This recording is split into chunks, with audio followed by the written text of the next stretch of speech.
নমস্কার শ্রোতা বন্ধুরা, দি বং স্টোরি ওয়ার্ল্ডে আপনাদের সবাইকে স্বাগত। আজ আপনাদের জন্য থাকছে বাংলা সাহিত্যের একটি ক্লাসিক গল্প। শুরু হচ্ছে লেখক সন্তোষ কুমার ঘোষের লেখা দ্বিজ।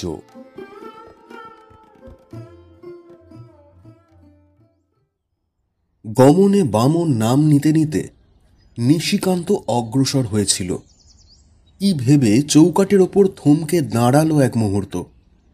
ইশারায় ডাকল নয়নতারাকে। ফিসফিস করে জিজ্ঞেস করল, এখানে সকলে কয় কি গোপালের মা টের পায় নাই তো? কেউ না। নয়নতারা এগিয়ে এসে পাঞ্জাবির খোলা বোতাম দুটো লাগিয়ে দিল। আমি সব ঠিক কইরা রাখছি, তোমার ভাবনা নাই। সকলে জানে এক জমিদার বাড়ির চণ্ডীপাঠকরণের কাম পাইছ, বৈশাখ মাস ভৈরাই করবা। নিশিকান্তর চোখ দুটো খুশিতে চকচক করে উঠল। গায়ে টোকা দিয়ে আদর করল বউকে। এই বয়সে যতটা মানায় ততটাই। একটু ভ্রুভঙ্গি করে নয়নতারা বলল, পণ্ডিতের মাইয়া না আমি, কিসে বামনের সম্মান থাহে জানি না, কিন্তু বৈশাখ মাসটা তো চিরকাল থাকুক না, তখন সে তখন ঠিক করিলেই চলবো। সে ভাবনা এখন ভাইবা লাভ কি? তা সত্যি। আবার বামন নাম নিতে নিতে নিশিকান্ত এগিয়ে গেল। বানের টানে যখন এই অচেনা দেশে ভেসে এসেছিল তখনও তো বিশেষ কিছু ভাবনার অবসর হয়নি। এখন তো তবু পায়ের নিচে মাটি মিলেছে। জ্যৈষ্ঠ মাসের ভাবনা জ্যৈষ্ঠ মাসে। ঠোঁট দিয়ে গড়ানো পানের কষের মতো আকাশে একটু একটু রঙের সাড়া দেখা দিয়েছে। প্রথম লোকালটা চলে যায়নি তো?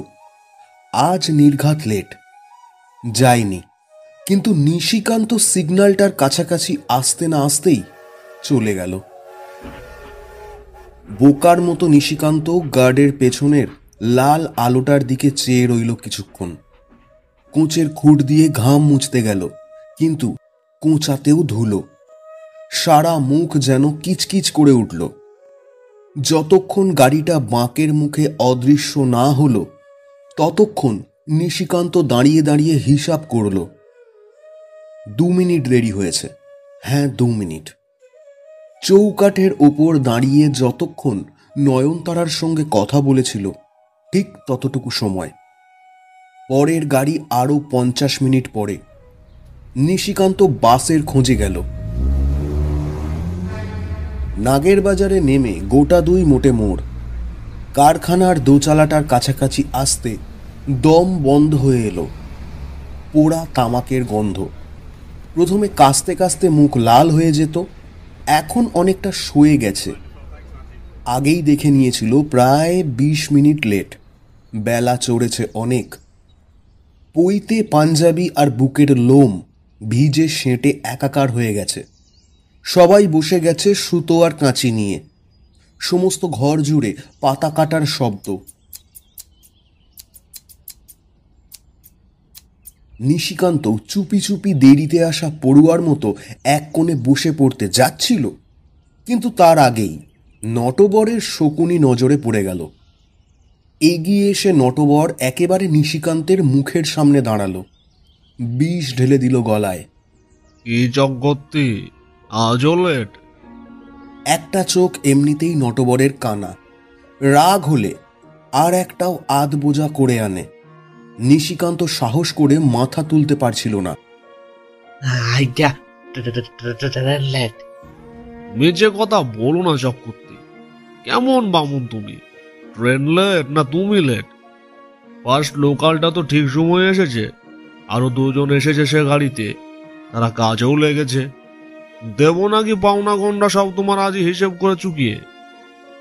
ভয়ে ভয়ে মাথা তুলে নিশিকান্ত দেখল নটবরের আধ বোঝা চোখের পাতা দুটো তখনও মিটমিট করছে। গলায় পৈতেটা থেকেই হয়েছে মরণ, নইলে ওইখানেই উবুড় হয়ে নটবর দাসের পা দুটো জড়িয়ে ধরত নিশিকান্ত চক্রবর্তী। কিন্তু উপায় নেই। নিশিকান্ত বলল, আজ্ঞা, এইবারের মতো। খালি শুইতে রাত হইয়া গিয়েছিল, এতে ভাব ধরছিল কেমন, ঘুম হয় নাই। তাই অর্থে সব কৈফিয়ত নটবর শুনল কিনা বোঝা গেল না।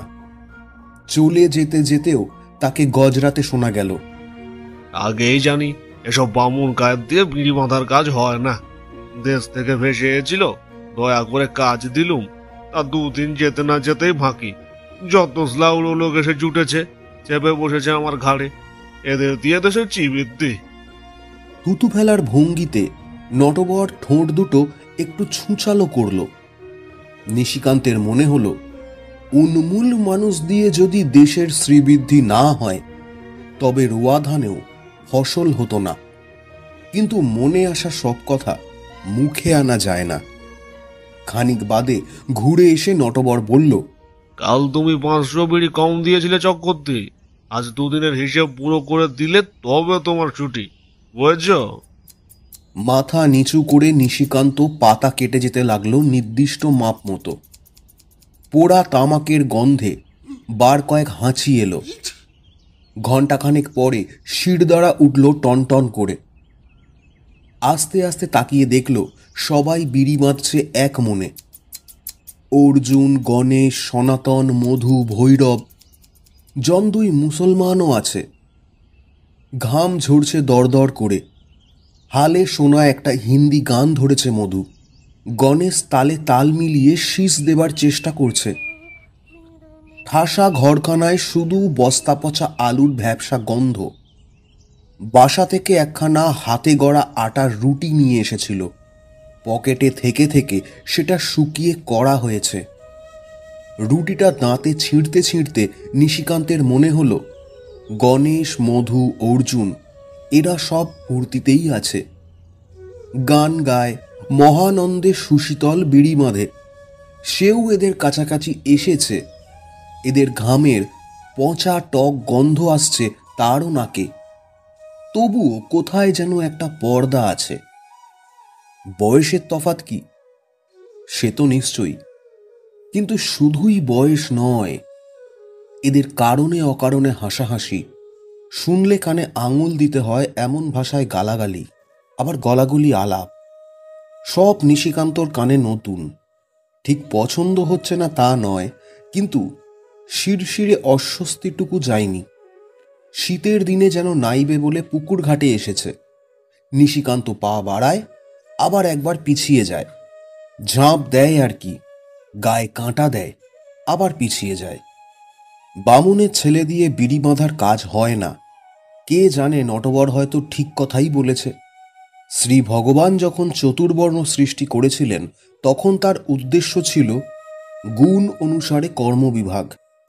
কিন্তু ওপরে যিনি আছেন তিনি সাক্ষী, নিজের ইচ্ছায় নিশিকান্ত এ কাজ নেয়নি।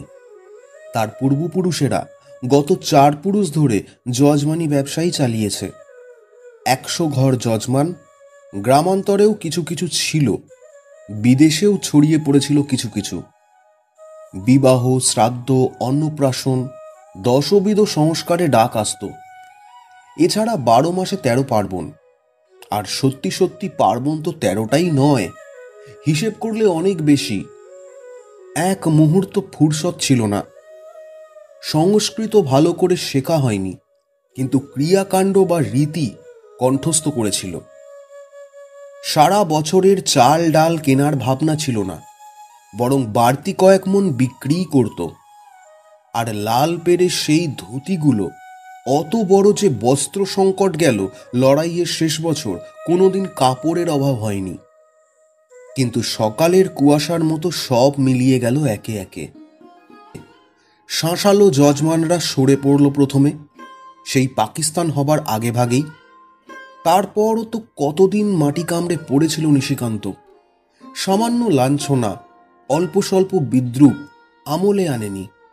কিন্তু বামুন পাড়ায় যখন এক ঘরও রইল না, তখন নিশিকান্তকেও পোঁটলা বাঁধতে হলো। মুসলমানরা প্রাণে না মারলেও লক্ষ্মী পুজোর পুরুতগিরি করতে তো আর ডাকবে না। মোল্লা মৌলবি ফেলে ছেলে মেয়ের শাদির সময় নিশিকান্তের কাছে কে দৌড়ে আসবে? কলকাতা এসেও পৈতৃক ব্যবসাটাই ধরে রাখতে নিশিকান্ত চেষ্টা ত্রুটি করেনি। ঠিকানা খুঁজে খুঁজে পুরনো 2-1 ঘর যজমানের কাছেও গিয়েছিল, কিছু সুবিধে হলো না। যারা অবস্থাপন্ন তারা পুজো আচ্চার পাঠ অনেকদিন আগেই তুলে দিয়েছে। যারা কায় ক্লেশে আছে তারাও আমল দিল না। অনেকে তো চেনেই না নিশিকান্তকে। লোকে বলল, না ঠাকুর, এই মাঘী গন্ডার দিনে পুজো, সমৎসরে একটা মুঠে পুজো করি লক্ষ্মী পুজো, তা সেজন্য 4 আনা দক্ষিণের পুরুত ঠিক করাই আছে। শ্রাদ্ধ শান্তির জন্য কালীঘাট আছে, গোটা কতক টাকা ব্রাহ্মণকে ধরে দিই, বাদ বাকি ব্যবস্থা সেই করে। দিন কত গঙ্গার ঘাটেও ঘুরঘুর করেছিল নিশিকান্ত। সে বড় শক্ত ঠাঁই। সারি সারি মাথা কামানো উড়ে বামুন বসে আছে, ফুল, বেলপাতা, চন্দন আর তিলক কাটার জন্যে সোডার বোতলের ছিপি নিয়ে। ত্রিসীমানাতেও ঘেঁষতে দেয় না কাউকে, দুর্বোধ্য ভাষায় গালাগাল করে। নিশিকান্ত বসতেই পেল না। তারপর এলো সেই চরম অভিজ্ঞতা। চিন্তা করলে আজও কান গরম হয়ে ওঠে। চকমকে একটা বড় বাড়ি, বড় বড় থাম দেখে নিশিকান্ত ঢুকে পড়েছিল। বৈঠকখানায় কয়েকজন বাবু দাবা খেলায় মত্ত। নিশিকান্ত চৌখাটের ওপর দাঁড়িয়ে ইতস্তত করছিল। একজনের নেক নজরে পড়ে গেল। কি চাই? আজ্ঞা, ব্রাহ্মণ পূর্ববঙ্গ থেকে আইছি। মাথা কিনেছ? কি চাই চটপট বলে ফেলো বাবু। আজ্ঞা, আমরা পুরুষানুক্রমে পুরোহিত, যজমানি ব্যবসা। আপনাকেও মস্ত বড় ঘর, সে আমি দেখাইতে পাইছি। যদি অনুমতি করেন তো একটু। আমি চণ্ডীপাঠ, শান্তি সস্তয়ন সব জানি। ভ্রুকুটি ঘুচে গিয়ে শ্রোতাদের মুখে কৌতুকের হাসি ফুটল। পা থেকে মাথা পর্যন্ত দেখে নিয়ে একজন নিশিকান্তকে বললে, তুমি ঠাকুর বোধ করি ভূত ছাড়াতেও পারো? হ্যাঁ, পারো না? আরেকজন বলল, চণ্ডীপাঠ করবে? সংস্কৃত জানো? আজ্ঞা, কিছু কিছু। একটুখানি শোনাবার ফরমাস হলো। মুখের ঘাম মুছে নিশিকান্ত গলা পরিষ্কার করে শুরু করলো। চা দেবী সর্বভূতেষু।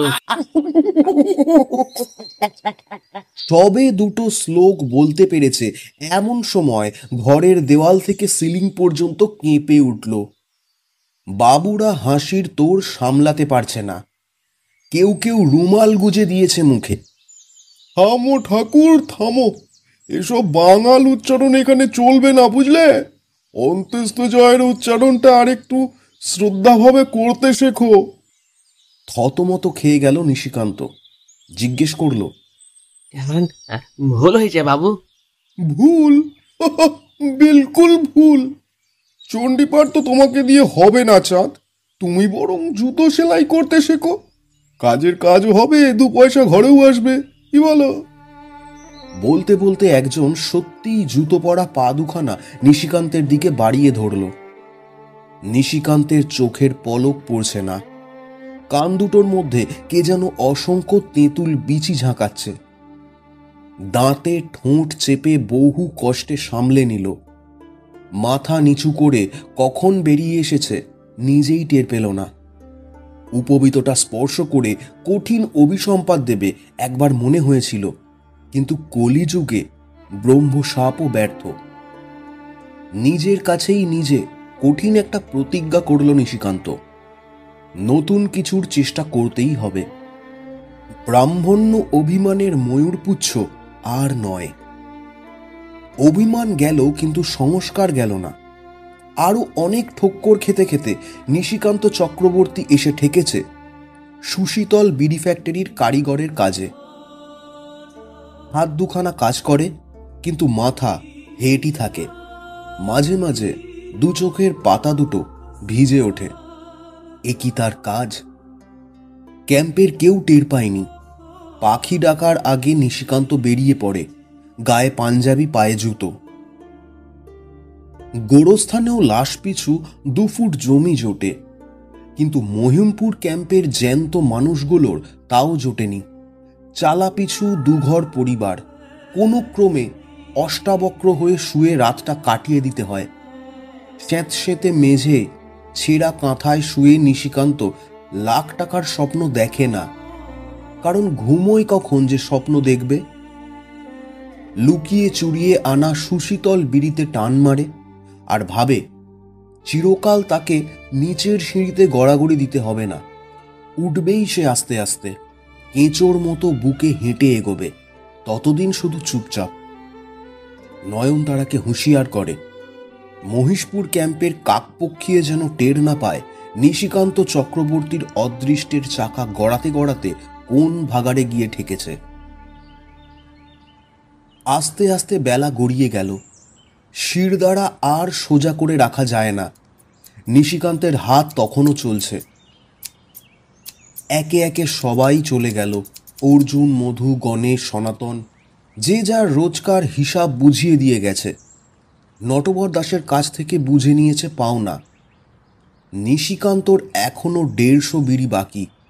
দেখতে দেখতে দৃষ্টি ঝাপসা হয়ে এলো। হাতের রগগুলো টনটন করছে, কিন্তু নটবরের হিসাব মিলিয়ে তবে ছুটি। এখন ক্যাশ মেলাচ্ছে নটবর। বিড়িগুলো প্যাকেট করে রাখছে। একটু পরেই হয়তো সামনে এসে দাঁড়াবে, কৈফিয়ত চাইবে। নিশিকান্তর মুখের ভেতর জিভটা শুদ্ধ তিতো হয়ে উঠল। তাকিয়ে দেখল আশেপাশে আর কেউ নেই। শুধু খানিক দূরে ভৈরব বেড়ায় ঠেস দিয়ে ঝিমুচ্ছে। নিশিকান্তের কেমন অবাক লাগলো। সবাই গেছে, এ ছোকরা যায়নি যে? প্রশ্নটা মনে এলো, কিন্তু স্থায়ী হলো না, কেননা সময় নেই। তাছাড়া গায়ে পড়ে এদের সঙ্গে নিশিকান্ত কখনো আলাপ করে না। আরও প্রায় 25টা বিড়ি বাঁধার পর নিশিকান্ত ফের তাকালো। ছোকরা তখনও বসে। নিশিকান্তর মনে হলো ওর দিকেই যেন তাকিয়ে আছে। কি ভেবে নিশিকান্ত হাতের কাজ বন্ধ করলো, এগিয়ে গেল ভৈরবের কাছে।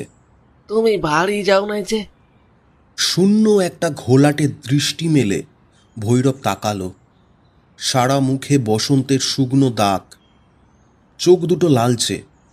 নিশিকান্ত সামান্য চমকে উঠল। জ্বর নয় তো? কপালে হাত দেওয়া মাত্র সন্দেহ আর রইল না। এত জ্বর তোমার এখনো রইছ? আর তাড়াতাড়ি বাড়ি যাও নাই কেন? অস্ফুট জড়াতুর কণ্ঠে ভৈরব যা জবাব দিল তার মর্ম এই, আগে ছিল না, একটু আগে এসেছে। কম্প জ্বর, এমন নাকি তার মাঝে মাঝেই হয়।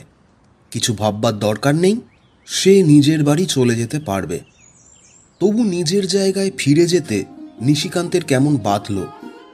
ঠিক চক্ষু লজ্জা নয়, এই অনুভূতির উৎস চোখের চেয়েও গভীরে, একেবারে হৃদয়ে। এই প্রথম একজন রুগ্ন অসহায় সহযোগীর জন্য নিশিকান্ত মমতা বোধ করল। যে আবেগ পশ্চিমবঙ্গের শুকনো মাটিতে পা দিয়ে অবধি শুকিয়ে গিয়েছিল, বহুকাল পরে সমস্ত সত্তা জুড়ে আবার যেন তা টলমল করে উঠল। আজ শেষ হলো চক্রবর্তী। নটবর একেবারে মুখের সামনে এসে দাঁড়িয়েছে। মুহূর্তে কথা যেন জড়িয়ে গেল নিশিকান্তর। বলতে গেল, হইল প্রায়, আর 10 মিনিট অপেক্ষা করেন। কিন্তু স্বর ফুটল না। কতক্ষণ লাগবে আর? সারা রাত্রির? হঠাৎ কি হলো, নিশিকান্ত সমস্ত সংকোচ জয় করে বলে উঠল, আপনারে করজোরে কই দাস মশাই, আজকার মতো সাইডা দেন আমারে। কালিকার পাওনায় প্রায় শেষ করে আনছি, আর শতকখানেকের মতন বাকি। ভৈরবকে দেখিয়ে বলল, হেরা দেখি অসুখ করছে, বাড়িতে না দিয়ে আইলে তো চলবে না। কি কাকুতি ছিল নিশিকান্তর কণ্ঠে, কিংবা হয়তো করজোরে। নটবর আর কিছু বলল না। সেদিন শুধু নতুন অভিজ্ঞতা হয়নি নিশিকান্তর, নতুন অনুভূতিও এসেছে। 5 জনের সঙ্গে পাশাপাশি বসে এতদিন কাজ করেছে, সামান্য মুখ চেনা গোছের ছিল, মেলামেশার কথা ভাবতেও পারেনি। হঠাৎ সেদিন জ্বরতপ্ত ভৈরবের ধূসর শূন্য চাহনি থেকে মনে যে স্নেহের ছোঁয়াচ লাগল, সেই স্নেহ ধীরে ধীরে ছড়িয়ে পড়ল শরিকানা বোধে। অনাদর আর অশ্রদ্ধা পেয়ে জীবন সম্বন্ধেই বীতশ্রদ্ধ হয়ে পড়েছিল নিশিকান্ত। পাঁকে গলা পর্যন্ত ডুবে আছে, সামনে কিছু নেই। আর কি, এখন একদিন সব চুকে গেলেই হয়। নেহাত শাস্ত্রে আর আইনে আত্মহত্যা পাপ, তাই না হলে হয়তো তাও করে ফেলত। যে কাজটুকু জুটেছিল তাতেও নিশিকান্তের মন ছিল না। সবসময় তিক্ত, সবসময় বিরক্ত, ফাঁকি দিত, যেটুকু করত তাও সসংকোচে। কিন্তু যে মুহূর্তে পাশের মানুষটিকে নিশিকান্ত ভালোবাসতে পারল, অমনি তার সব ভীরুতা, তিক্ততা, অপমান বোধের বোরখা যেন খসে পড়ল। অন্ধকার একটু ফিকে হয়ে এসেছে, সেই আলো আঁধারে নিজেকেও যেন একটু চেনা যাচ্ছে। জীবন সম্বন্ধে নতুন করে মূল্যবোধ এসেছে। ভৈরবকে সেদিন পৌঁছে দিয়ে এসেছিল, তারপরও আরো কয়েকবার নিশিকান্ত ওদের আস্তানায় গেছে। সনাতন, অর্জুন, মধু সব একসঙ্গেই থাকে এই বস্তিটায়। প্রথম দিন চমকে উঠেছিল নিশিকান্ত। ক্যাম্প আর বস্তির চেহারা হুবহু এক। ক্যাম্পে দরমার বেড়া, এখানে ছাঁচা বাঁশের ওপর কাদার প্রলেপ। ক্যাম্পের চাল মরচে পড়া ফুটো টিনের, এখানে খাপড়া। ঘর পিছু একটা করে ফোঁকর। প্রাথমিক উদ্দেশ্য বোধহয় ছিল জানালা হিসাবে ব্যবহার হবে, কিন্তু স্থপতির সেই স্পেকুলেশন ব্যর্থ হয়েছে। এখন সেই ফোঁকরের মুখ জুড়ে মাকড়সার পুরু জাল। তার নিরাপদ আড়ালে পাখির বাসা। চড়ুইগুলো বাইরের আলো হাওয়ার বিরুদ্ধে নিরন্তর সত্যাগ্রহ করছে। প্রথম দিন দম বন্ধ হয়ে এলো, তবু মনে হলো চেনা চেনা। এর আগেও এখানে নিশিকান্ত এসেছে, কিন্তু কবে মনে পড়ল না। কিন্তু 2-4 মিনিট যেতে না যেতেই আশ্চর্য, আগেই বোঝা উচিত ছিল তার। মহিমপুর ক্যাম্পের 6 ফুট বাই 8 ফুট খুবড়িতে পা দিয়েই প্রথম দিন এমনিই অনুভূতি এসেছিল। মনে হয়েছিল ছুটে বেরিয়ে আসে। খাপড়ার কোটরের ভিজে মাটির এই ভাব, এই ঘাম পচা পচা গন্ধ, চোখ জ্বালা ধোঁয়া আর চাপ চাপ অন্ধকার, সব যে মহিমপুর ক্যাম্পের। এতক্ষণ না চিনে ছিল কি করে? মনের মধ্যে যে উঁচু নিচু বোধটুকু তখনও ছিল, বার কয়েক কেঁপে কেঁপে যেন সমতল হয়ে গেল। আলাদা পংক্তিতে আসনের বিড়ম্বনা আর নেই। দিন 5-7 পরে একদিন বাসায় ফিরে নিশিকান্ত নয়নতারার মুখে একখিলি পান গুজে দিল। নয়নতারা প্রথমে বুঝতে পারেনি। মশলার স্পর্শে জিভ সরস হয়ে উঠতেই মুচকি হাসল। পান? আজ হঠাৎ পান কিননের শখ হইল যে? পয়সা সস্তা হয়েছে? নিশিকান্ত বলল, এনি নাই, পাইলাম অমনি, আমিও একখানা খাইছি।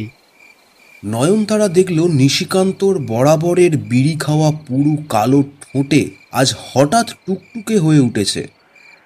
ছিল কৌতুক, এবার হলো কৌতূহল।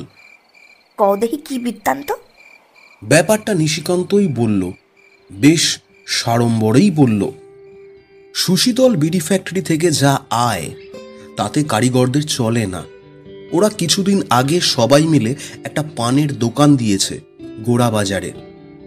ছোট দোকান, সকলের চাঁদায় তৈরি। কারখানার ছুটি মতো সবাই পালা করে এখানে বসে।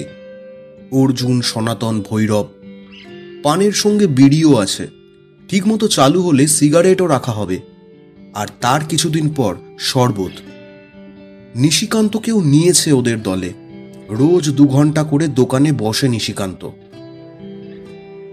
তারপর থেকে রোজই নিশিকান্ত বাড়ি ফেরার সময় 2-4 খিলি পান নিয়ে আসতে লাগলো। এই পানটা নতুন মশলা দিয়ে সাজা, এর নাম রসখিলি। 1 খিলির দাম 1 আনা। কও কি? ঠিকই কই। তুমি আর কয় রকমের পান দেখছো গোপালের মা? কাশিতে পাওয়া যায় টাকা টাকা খিলি পান, একটা খাইলে তার গন্ধে ভোমরা সুইটা আছে। নিশিকান্ত অযোধ্যার শেষ নবাব ওয়াজেদ আলী শাহর গল্পটাও বলে।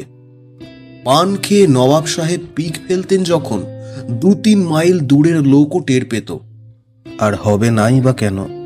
সে তো আর সাধারণ মশলা নয়, মণিমুক্ত দিয়ে সাজা।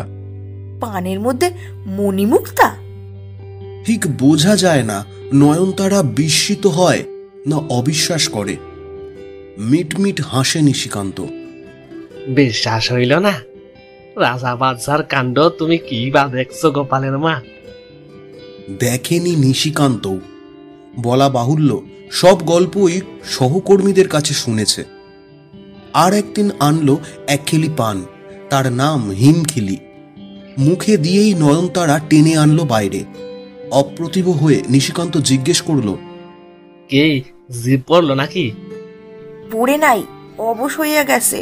এত ঠান্ডা। বরফের উপর রাখা যে আজকাল এই পানি খরিদ্দারের পছন্দ করে। মিঠে বাংলা ছাঁচি, রসখিলি, হিমখিলি, তাম্বুলা, ঠোঁটালতা। নাম শোনে নয়নতারা আর ঠোঁট ওল্টায়। ইস, পানের তো খিলি, তার নামের এত বাহার। নতুন প্রেমে পড়ার মতো লাজুক ছোপ লাগে নিশিকান্তের গালে। হইবে না? পান সাধন সোজা কর্ম মনে করছো নাকি? দেখি ঘরের পান সুপারি আর খয়া চুন মিশাইলেই হইল। ঠিক গুছিয়ে বলতে পারে না নিশিকান্ত। উত্তেজিত রসনায় সব কথা কেমন এলোমেলো হয়ে যায়। বোধহয় বোঝাতে চায় পান সাজাও একটা আর্ট। সামান্য মশলা মেশানোর 19-20-এ রসনার রসসঞ্চারের তারতম্য ঘটে। আর্ট তো বটেই। কাজে যেদিন থেকে মন বসেছে সেদিন থেকে নিশিকান্ত আবিষ্কার করেছে বিড়ি বাঁধাতেও বাহাদুরি আছে। কেমন সাইজের পাতায় কতখানি তামাক, কেমন করে বাঁধলে ঠোঁটে চেপে রাখায় অনায়াস সুখ। মাঝে মাঝে নয়নতারাকে জিজ্ঞেস করে, কি গো, ক্যাম্পের লোক এখন কয় কি? কইবে কি, শোকটাটায় কয় যে পুরা পেট ভাত জোটে না। ঠোঁট দুইটা টুকটুকা করার শখ দেখি 16 আনা। নিশিকান্ত হাসে। কইতে দাও, কয়দিন আর, ক্যাম্পে আর বেশি দিন না। আমরা কারিগর কয়জনে একত্র ঠাকুম ঠিক হইছে। একটা ভালো মতো জায়গা দেখালনের অপেক্ষা। সামনের মাসে যশোর রোডে আরেকখানা দোকান হইবে। একটাই আর কুলোই না গোপালের মা। যশোর রোডের দোকান যেদিন খোলা হলো সেদিনটা নিশিকান্তের কেটে গেল নেশার মতো। একটা দিন কারখানা থেকে ছুটি নিয়েছিল।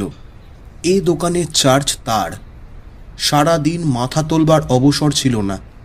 একের পর এক পান সেজে গেছে, বিড়ির বান্ডিল এগিয়ে দিয়েছে, খুচরো পয়সা ঠিকমতো গুনে নেবার অবসর পায়নি। ফুটোওয়ালা কাঠের বাক্সে ঝুপঝুপ করে ফেলেছে। সন্ধ্যার পর এলো অর্জুন, সনাতন আর ভৈরব। সবার সম্মুখে বাক্স খোলা হলো। গুনে গুনে আর ফুরোয় না। পয়সা ডবল, আনি 2 আনি মিলে প্রায় 20 টাকা। সমস্বরে হর্ষধ্বনি করে উঠল সকলে। নিশিকান্তকে মাথায় তুলে নাচতে লাগলো আর কি। প্রথম দিনেই এতটা সাফল্য কেউ আশা করেনি। অর্জুন বলল, সব তোমার হাতের গুণ দাদু, তোমার হাতের জাদু। আমাদের হাতের পান কি এমন মিঠে হয়? খদ্দের একবার খায়, তারপর থুতু ছিটিয়ে চলে যায়। সনাতন বলল, যদি এভাবেই চলে তো 3 মাসের মাথায় সুশীতল বিড়ি ফ্যাক্টরির মুখে লাথি মেরে চলে আসবো। নিশিকান্ত বলে, সবুর, এত তাড়াতাড়ি না, এখন অনেকে বাকি। সিগারেট রাখতে হবে, শরবতের সরঞ্জাম চাই, আইনা চাই নয়ন মোহন, তবে না দোকানের কয় দোকান। সেদিন লোকাল ট্রেনে যখন নিশিকান্ত চেপে বসল তখন মগজ থেকে সারা দিনের উত্তেজনার ফেনা মিলিয়ে যায়নি। 20 টাকা বিক্রি। তার পান খেতে লোকে ফিরে ফিরে আসে। তোমার হাতে জাদু আছে দাদু। তাকে ঘিরে সহর্ষ উল্লাস। অর্জুন সনাতনের দাদু। নিজের কাছেই সম্পর্কটা কেমন অদ্ভুত ঠেকল নিশিকান্তের। অনেক বিদেশ ঘুরে এসে নিজের পরিবারের লোকগুলির সঙ্গে নতুন করে পরিচয়ের রোমাঞ্চের মতো। শুধু অর্জুন সনাতনই নয়, আরো অনেককে নিয়ে যেন ছড়িয়ে আছে এই পরিবার। দুবেলা লোকাল ট্রেনের 3rd ক্লাসে যারা যাওয়া আসা করে, যারা ভিড়ে ছাদে ওঠে কিংবা ফুটবাতে ঝোলে, সকলের মধ্যেই নিশিকান্ত যেন একান্ত আত্মীয়ের মুখ দেখতে পেল। কত পিছনে পড়ে আছে সেই নিশিকান্ত চক্রবর্তী। ছেঁড়া পুঁথি বগলে নিয়ে যে চণ্ডীপাঠে উমেদারি করে বেড়াতো। ভালো মনে পড়ে না, পূর্বজন্মের মতো সুদূর মনে হয়। তা হোক, এই নতুন জন্মই বা মন্দ কি, এই নিশিকান্তের জন্য অনুরাগ আছে সহকর্মীদের চোখে, এই নিশিকান্তের কাজের তারিফ আছে 10 জনের মুখে, সে কাজের দাম মেলে নগদ পয়সায়। ক্যাম্পে ফিরল শীষ দিতে দিতে। গোপালের মা চোখ বোঝো। নয়নতারা চোখ বুঝতেই নিশিকান্ত কয়েক খিলি পান আর 5 টাকার একটা নোট রাখলো রেকাবের ওপর। এখন চাও। নয়নতারা তাকালো, কিন্তু ছুঁল না নোট, মুখে নিল না পান। চোখ মুখ গম্ভীর দেখে নিশিকান্তও কেমন দমে গেল। কি হয়েছে? এদিক ওদিক তাকিয়ে নিল নয়নতারা, সন্তর্পণে ঝাঁপ বন্ধ করে দিয়ে এলো। ফিসফিস করে বলল, সর্বনাশ হইছে, টের পাইয়া গেছে ক্যাম্পের মানছে। নিশিকান্ত ঠিক যেন বুঝেও বুঝল না, বিরক্ত গলায় বলল, কি টের পাইছে? নয়নতারা আরও কাছে সরে এলো, প্রায় কানের ওপর মুখ রেখে যা বলল তার মর্মার্থ। আজ পাশের চালার মনমতো কি কাজে গিয়েছিল দমদম, সে কি দেখে এসেছে সেই জানে। ক্যাম্পে ফিরে আর 5 জনের কাছে 10খানা করে লাগিয়েছে। সারা বিকেল ওরা হাসাহাসি করেছে সামনের মাঠটাতে। নয়নতারাকে শুনিয়ে শুনিয়ে মনমতো বলেছে, স্বস্তি পাঠ, নিশিকান্ত ঠাউরের চণ্ডীপাঠের নমুনা আজ দেখে এলাম। দমদমায় পান বিড়ির দোকান দিয়েছে আমাকে চক্করতি, পান সাজে আর পয়সা পয়সা খিলি বেচে। তারপর আমিও সাইরা কথা কই নাই। নয়নতারা উত্তেজিত হয়ে গলা চড়িয়ে দিল, আমিও কইছি কখনো না। পান সাজনের মতো ছোট কাম করতেই পারো না তুমি। দেশের চিনা শোনা লোককে দোকান দিছে, তুমি খালি দাঁড়াইয়া থাইকা দেহাশোনা করো। তোমারে যে পানালা কয় তার জীব যেন খইসা পড়ে। ঠিক কই নাই? আস্তে আস্তে অন্ধকার হয়ে এলো নিশিকান্তের মুখ। ছোট কাম? তুমি কইলা গোপালের মা পান সাজন ছোট লোকের কাম? কইলাম তো, কমু না, সাইরা দিমু। একটা ঢোক গিলল নিশিকান্ত, বুক থেকে জিভ অবধি যেন তেঁতো হয়ে গেল। অনেকক্ষণ চুপ করে রইল, তারপর আহত সুরে ধীরে ধীরে বলল, গোপালের মা, একটা কথা কই তোমারে। আমারে পানওয়ালা কইয়া যত না অপমান করেছে মনন্ত, পান সাজনের নিশা কাম কইয়া আর থেকে কম অপমান করলা না তুমি।